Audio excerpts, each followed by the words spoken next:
गोष्टीचं नाव आहे सोन्याचा पुतळा. एक राजा होता.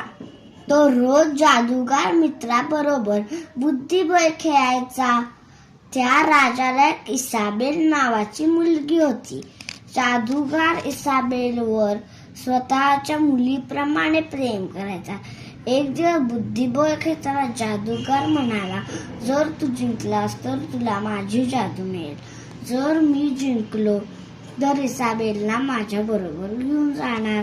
राजाला वाटले की जादूगार थट्टा मस्करी करत आहे. राजा खेळ हरला. जेव्हा जादूगार जायला निघाला तेव्हा तो म्हणाला, इसाबेल कोठे आहे? राजाला इसाबेलला जादूगाराच्या ताब्यात घ्यायचे नव्हते. राजा म्हणाला, येथे इसाबेलचे चित्र आहे. राजाने त्याचे वचन मोडले म्हणून जादूगार रागवला होता. त्याने इसाबेलला घेतले आणि तो गायब झाला. इसाबेलला घरच्यांची खूप आठवण येत होती म्हणून ती सारखी रडत होती.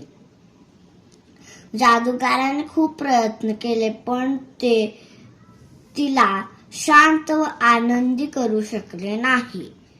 रागाच्या भरात जादूगाराने इसाबेलचे सोन्याच्या पुतळ्यात रूपांतर केले आणि तिला राजाकडे पाठवून दिले. राजा पुतळ्याला मिठी मारून रडू लागला, इसाबेल, तू पुन्हा जिवंत मुलगी हो, माणूस हो. त्यानंतर राजाने अशीच वचने दिली की जी तो पूर्ण करू शकेल. धन्यवाद.